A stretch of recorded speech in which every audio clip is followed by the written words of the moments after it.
Hey everybody, ketogenicjim here. Hopefully you're having a fantastic day. I am just basically kind of an off day. Obviously acne flare-up and some other little things, but just real quick tidbit, if you did have acne when you were younger and you never lost weight and slowly gained weight through your adolescence, your body has stored a lot of, let's say, just acne impurities, even though I hate using that term impurities because that's a lot to do with a lot of fad cleanses and things like that. Basically your body has stored up that, and there are some bad things in the fat that you have stored that your body has kind of closed off and shelved away. As you're losing weight, that will come back up. Like I lost 4 pounds in 2 days right at the time of the acne flare-up. It's obviously pretty simple. I'm 30 years old. I should not be getting acne, but I do. Anyway, I want to talk real quick because I don't have much time to make videos. I want to make as few cuts as possible. I want to make a video every week as I promised and give you guys some information every single video, have something of productivity. Now this video is really offhand. I'm just holding my phone in the kitchen and really, like I said, just want to basically do the same as what I was doing with some FaceTime coaching calls. Where do you get the best possible meat and vegetables, or any type of fresh food that is going to be good but isn't going to be incredibly expensive? So it takes some time to do this, but in the end you'll find a place that you can kind of reliably go to if you are not able to have everything 100% stocked up or thaw some things out. I'm going to be talking about this as far as for meat and your protein, but obviously this will work the same for fresh produce, just not as well. I've noticed a lot of people don't eat fresh produce in the same manner as what they would steak and pork chops and that sort of thing. Anyways, what you want to do is find the place where it's the most popular and they have the highest rotation of meat and vegetables. So it's going to be probably the cheapest place in the area. We're not looking at organic. We're not looking at specialized meats. We're looking at basically, New York strip, pork chops, ground beef, that sort of thing. Not really anything super special at all. But if you want some basic protein that has relatively good flavor, that is not frozen, this is my best way to do it. You find the busiest place that has the highest rotation of people going in and out buying the food, so therefore the demand is very high, and any store, especially if it's a national brand, is going to have a relatively standardized supply. So you have very high demand and a relatively medium to high supply. They're going to be constantly rotating out that meat. You're going to find discount meats that's going to be, going bad today, all that sort of thing. That'll be kind of taken out quickly. But the thing is, on average, they're going to have relatively fresh meat constantly all the time.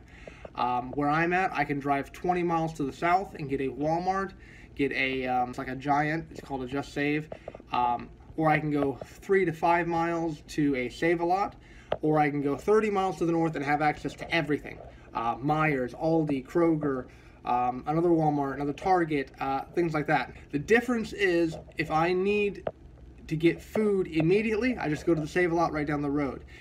And they have a quick rotation of meat because they are the only grocery store around. So their meat is relatively fresh. You're going to find things like a steak that has a sell-by date of roughly 10 to 15 days away, which is extremely good. Basically, it's went from the farm to the butchering, converted into packaged meat, and then it's been put on the shelf and it's been bought. It's a very, very, very fast timeline compared to like some meat that you're buying at a Aldi, or some meat that you're buying frozen at a Walmart. It has many processes to get to that point.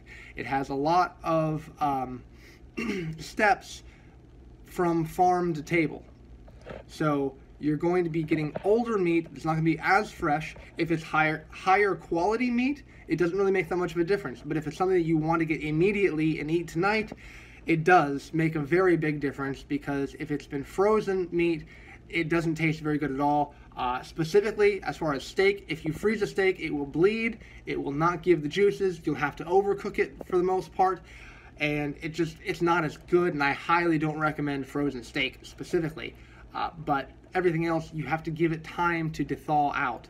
So you have to purchase something frozen and let it sit in your refrigerator for 24 hours, roughly. I 100% do not recommend getting something frozen and then microwaving it to have it tonight. You're ruining the taste of the meat. And that's really the big thing about this video, is I don't want people to be desperate for their protein in a day. Anyways, on a personal note, I do have some other videos kind of in line. I'm not really working on them. I am just kind of thinking some things through, writing some things down, kind of trying to get my explanation 100% perfect. This is a relatively unstructured video. When I had my Facebook group and things like that, this is the things that I would talk about all the time, pretty much almost every other day. But I would have, obviously, a structured, actual structured video once a week. If you want to get in touch with me for any type of ketogenic coaching, give me an email or message me through Instagram or Twitter, or just directly through here. I believe you can do that. I'm not 100% sure.